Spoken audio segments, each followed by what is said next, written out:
इसको देखेंगे तो इसमें एस्से और एथिक्स में जो भी कोट्स अपन यूज़ करते हैं वो है।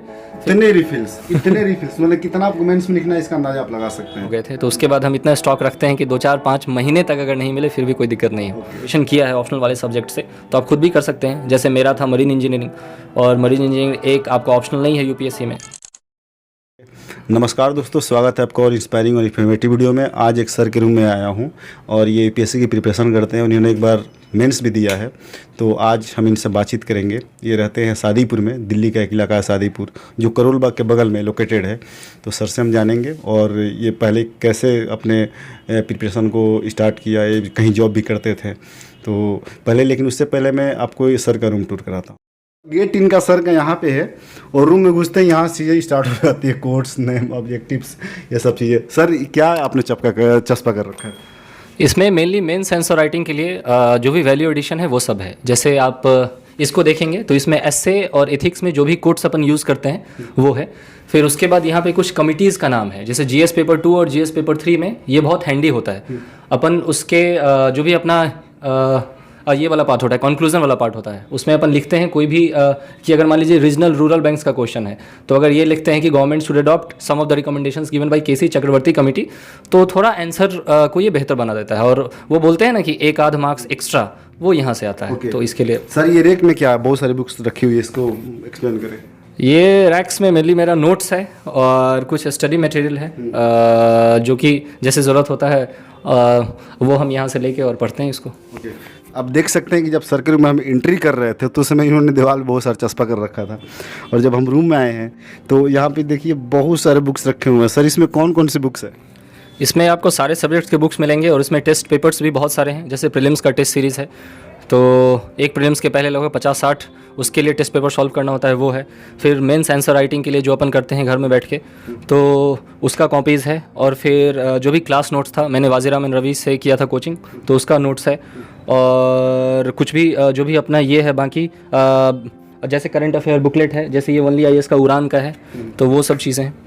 ये देखिए, ये इतने रिफिल्स मतलब कितना आपको मेंस में लिखना है इसका अंदाजा आप लगा सकते हैं। मुझे लग रहा है कि इसमें कम से कम 100 से ज़्यादा रिफिल्स रखे हुए हैं, मतलब लिखने के लिए। ये इतने मतलब लाइनिंग करने के लिए रखा है, मतलब सर काफ़ी स्ट्रेटेजी बनानी पड़ती है। एक्चुअली एक बार ये हुआ था कि मुझे एक पर्टिकुलर पेन है जिससे मैं आंसर राइटिंग करता हूँ, तो उसका रिफिल मार्केट में अवेलेबल नहीं था और 2-4-5 दिन हम परेशान हो गए थे। तो उसके बाद हम इतना स्टॉक रखते हैं कि 2-4-5 महीने तक अगर नहीं मिले फिर भी कोई दिक्कत नहीं हो। तो मैंने सीखा है उस चीज़ से। सर आपका नाम क्या है और आपके बेसिक इन्फॉर्मेशन क्या है? मेरा नाम निखिल निशांत मिश्रा है। मैं मुजफ्फरपुर बिहार का रहने वाला हूँ। मैंने क्लास 12 तक जो अपनी पढ़ाई वहीं से की है, और फिर 2010 से 2014 के बैच में मैंने इंजीनियरिंग किया है, मरीन इंजीनियरिंग। एक कॉलेज है कोलकाता में डीएमईटी के नाम से, directorate of marine engineering and training, तो वहाँ से मैंने 2014 में इंजीनियरिंग पास आउट किया।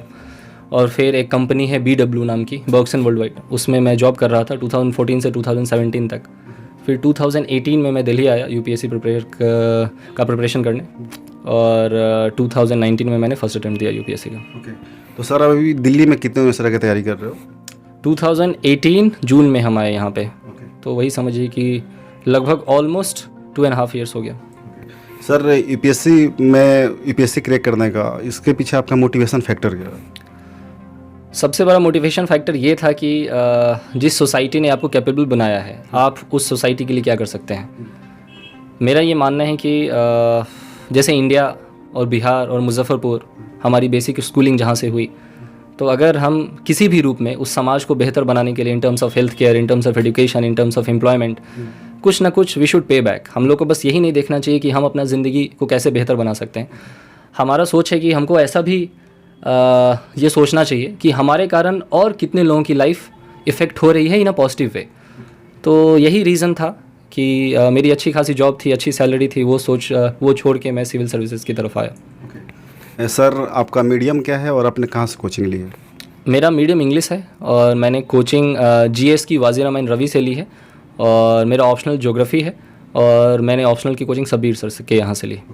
सर वाजिर और रवी की फ़ी कितनी है?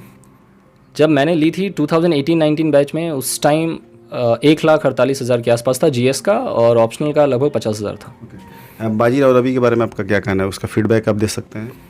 हाँ, वाजीराम एंड रवि अच्छा इंस्टीट्यूट है। एटलीस्ट वो आपको बता देता है कि हाँ क्या क्या चीज़ आपको पढ़ना है, और उसमें बहुत सारे अच्छे टीचर्स भी हैं जो आपको गाइड करते हैं क्लासेस में भी और उसके बाहर भी, जो भी पर्सनल डाउट होता है। और हम बहुत सेटिस्फाइड हैं ये वाजीराम एंड रवि के पढ़ाई से। हाँ, ये है कि सिलेबस 100% पूरा नहीं होता है, तो वो किसी भी इंस्टीट्यूट में नहीं होगा, बिकॉज सिलेबस बहुत डायनेमिक है। तो उसके बाद आके आपको ये देखना पड़ता है सिलेबस से कि हाँ GS paper 1 GS paper 2 optional में क्या रह गया, और उसको फिर बाद में आपको खुद से कंप्लीट करना होता है। लेकिन जितना भी आपके पास लिमिटेड टाइम पीरियड है, 1 साल के अंदर वो लोग बहुत ज़्यादा चीज़ कवर करवा देते हैं और वो एक फ्रेमवर्क पता चल जाता है। सर, जैसे कि बहुत सारा ये पूछते हैं एस्पिरेंट कि नोट्स बनाना कितना इंपॉर्टेंट हो जाता है, नोट्स बनाना कितना इंपॉर्टेंट है, और आपने कुछ नोट्स बनाया तो उसको ज़रूर दिखाएं। नोट्स बनाना बहुत ज़्यादा इंपॉर्टेंट है, बिकॉज अगर आपका नोट्स नहीं होगा तो आप बुक्स को रिवाइज़ नहीं कर सकते एग्ज़ाम के 1-2 दिन पहले। और जैसा कि अपना एग्ज़ाम का पैटर्न है स्पेशली मेंस का, तो आपका एक दिन ऐसे का पेपर होता है और अगले दिन आपका GS 1-2 होता है और उसके अगले दिन GS 3-4 होता है। तो अगर आपके पास शॉर्ट और प्रिसाइज नोट्स नहीं रहेगा फिर आप कुछ भी रिवाइज़ नहीं कर पाएंगे। तो नोट्स जितना ज़्यादा से ज़्यादा शॉर्ट हो, सिनॉप्सिस टाइप जैसा सबीर सर बोला करते थे, तो वो नोट्स बनाना चाहिए। बिकॉज और आपके अपने हाथ से नोट्स बना हुआ रहेगा, उसको आप बार बार करेंगे तो आप जल्दी से जल्दी ज़्यादा से ज़्यादा रिवाइज़ कर सकते हैं। तो इसीलिए नोट्स बनाना बहुत ज़्यादा इंपॉर्टेंट है मेरे ख्याल में। सर, आप अपने नोट्स प्लीज़ दिखा सकते हैं कोई? जैसे कि ये मेंस का नोट्स है, ये मेनली मैं हिंदू से बनाता हूँ। तो मेरा ये मानना है कि जैसे एक टॉपिक और 1 या 2 पेज मैक्सिमम उस पर। तो जैसे आप देख सकते हैं कि ये नोट्स है फिशरीज सेक्टर इन इंडिया का, तो फिशरीज से रिलेटेड जो भी न्यूज़पेपर में आएगा मैं इसी पेज में ऐड ऑन करता जाऊँगा। और इसमें अगर 2 पेज कंप्लीट हो गया तो more than enough material I will have to write 1 answer, right. Because उसमें ज़्यादा लिखना नहीं होता, मैक्सिमम 250 वर्ड आपको लिखना होता है 15 मार्क्स के लिए। और जैसे ये है डेयरी सेक्टर के लिए, तो जो भी डेयरी से रिलेटेड करंट अफेयर्स में आ रहा है वो सब आप इसमें ऐड ऑन करते जाएंगे। ये करंट अफेयर्स का नोट्स है, बाकी जो बेसिक नोट्स है वो अपना क्लास रूम में पढ़ाया जा चुका है। तो ये है। और फिर प्रीलिम्स का एक अलग नोट्स है। जैसे कि न्यूज़पेपर आप पढ़ेंगे तो आपको पता चलेगा कि कौन सा चीज़ इंपॉर्टेंट है प्रीलिम्स के लिए और कौन सा चीज़ इंपॉर्टेंट है मेंस के लिए। तो जो प्रीलिम्स के लिए इंपॉर्टेंट है उसको मेंस के साथ ना लिखें, बिकॉज एग्ज़ाम अलग होता है और हर चीज़ जो प्रीलिम्स में पूछता है वो मेंस में पूछेगा नहीं। तो इसके लिए प्रीलिम्स के लिए अलग से नोट्स है, और ये हम मंथ वाइज बनाते हैं ताकि लास्ट में 10-12 महीने का आप रिवाइज़ कर पाएँ। और उसमें बस एकदम शॉर्ट में और एकदम क्रिस्प बस आपको पॉइंट लिखना है कि जो आपको प्रीलिम्स में काम आए। सर, मेरा अगला सवाल आपसे ये होगा कि जैसे कि आप सिंगापुर में जॉब कर रहे थे, अच्छा खासा आपका पैकेज था, मैरीन इंजीनियरिंग आपने किया था, तो आप को ऐसा लगता है कि UPSC की प्रिपरेशन करने के लिए दिल्ली आना बहुत ज़रूरी है, फिर कहीं भी रह के किया जा सकता है? मेरा ख्याल है कि UPSC का प्रिपरेशन कहीं से भी किया जा सकता है, लेकिन एक चीज़ है कि आपको पता हो कि पैटर्न क्या है एग्ज़ाम का, क्या क्या पढ़ना है और क्या नहीं पढ़ना है। क्योंकि ये एग्ज़ाम इतना ज़्यादा ह्यूज सिलेबस है इसका कि 1 साल तो लोगों को यही पता लगने में ये आपका वेस्ट हो जाता है कि क्या नहीं पढ़ना है और क्या पढ़ना है। तो दिल्ली आने से एक फ़ायदा होता है कि यहाँ पे जो भी टीचर्स हैं, जो भी इंस्टीट्यूट हैं, वो बहुत सालों से तैयारी करवा रहे हैं। तो आपको एक फ्रेमवर्क पता चल जाता है कि हाँ ये सब चीज़ पढ़ना है और ये सब चीज़ नहीं पढ़ना है और कैसे पढ़ना है। जैसे ये जो नोट्स बनाने का तरीका है वो हम दिल्ली आके ही सीखे। पहले नॉर्मल वो अपना कॉपी में बनाते थे, लेकिन ऐसे नोट्स बनाने से क्या होता है कि उसको रिवाइज़ करने में आसानी होती है। तो अगर आप आ सकते हैं दिल्ली तो it's like icing on the cake, लेकिन ऐसा नहीं है कि दिल्ली आना ज़रूरी है। बहुत सारे लोग घर से भी निकालते हैं और आजकल online test series, online classes is available everywhere, right. और कोरोना के बाद तो हर जगह ऑनलाइन क्लासेस ही हो रहा है, दिल्ली में भी अभी ऑनलाइन टेस्ट सीरीज़ ही हो रहा है। तो आप कहीं से भी निकाल सकते हैं, बस वो डेडिकेशन होना चाहिए, वो परसिवियरेंस होना चाहिए और वो एक सेल्फ बिलीफ होना चाहिए कि आप कर सकते हैं। सर, जैसा कि आपने बताया कि कहीं से भी कुछ भी किया जा सकता है, इस समय ऑनलाइन कोर्सेस बहुत सारे चल रहे हैं, मैक्सिमम इंस्टीट्यूट अपना ऑनलाइन कोर्सेस भी प्रोवाइड करा रहा है, तो ऑनलाइन ऑफलाइन के बारे में आपका क्या ख्याल है? ऑफलाइन अगर हो तो बेहतर है, बिकॉज़ वो क्लास थोड़ा ज़्यादा इंटरेक्टिव होता है। जैसे हम वाजीराम में थे तो वहाँ मेरे बैच में अराउंड 400 स्टूडेंट्स थे, तो एक टॉपिक पे सिर्फ हम ही क्वेश्चन नहीं पूछ रहे होते हैं टीचर से, बहुत सारे दूसरे बच्चे भी पूछ रहे होते हैं जो कि डाइवर्स बैकग्राउंड से होता है। तो वहाँ पे आपको बहुत चीज़ सीखने मिलता है। ऑनलाइन में भी ये चीज़ है, लेकिन थोड़ा सा रिस्ट्रिक्टेड है मेरे ख्याल में, बिकॉज आप रहते तो घर में ही हैं और वहाँ पे पीयर डिस्कशन नहीं हो पाता। जैसे क्लासेस में आप जाते हैं तो टीचर के आने से पहले खुद भी 3-4-5 लड़के का ग्रुप बना के you can discuss among yourself, लेकिन घर पे वो चीज़ नहीं हो पाता। तो अगर ऑफलाइन हो तो इट्स फार बेटर मेरे ख्याल में। वैसे लोगों का मतलब जो भी अपना है ये हो सकता है, उनका ओपिनियन डिफर हो सकता है, लेकिन अगर इस सिचुएशन में कि जबकि ऑफलाइन क्लासेस अभी भी स्टार्ट नहीं है, तो ऑनलाइन से भी काम चल सकता है, नो प्रॉब्लम। सर मेरे चैनल का बहुत ही पॉपुलर सवाल है कि यूपीएससी की जो जर्नी होती है बहुत लॉन्ग जर्नी होती है, कभी कभी बहुत समय लग जाता है। तो जो भी कैंडिडेट होते हैं, जो एस्पिरेंट होते हैं, तो सर उनको एक फ्रस्ट्रेशन फील होने लगता है। तो सर उसके लिए पर्सनली कैसे उसको हैंडल करते हैं? देखिए, सबसे बड़ा जो चीज़ है, जो भी आपका पर्सनली जो भी आप डिमोटिवेट फील करते हैं या फिर प्रेशर होता है, तो मेरे लिए वो हॉबी है। जैसे मेरी 2 हॉबी है, एक एक्सरसाइज करना और दूसरी शायरी। तो जब भी मेरा दिमाग ख़राब होता है पढ़ते पढ़ते, तो हम एक्सरसाइज करते हैं तो हमको बहुत सुकून मिलता है, और फिर कुछ शायरी सुन लेते हैं, कुछ लिख लेते हैं, तो ये चीज़ सुकून देता है।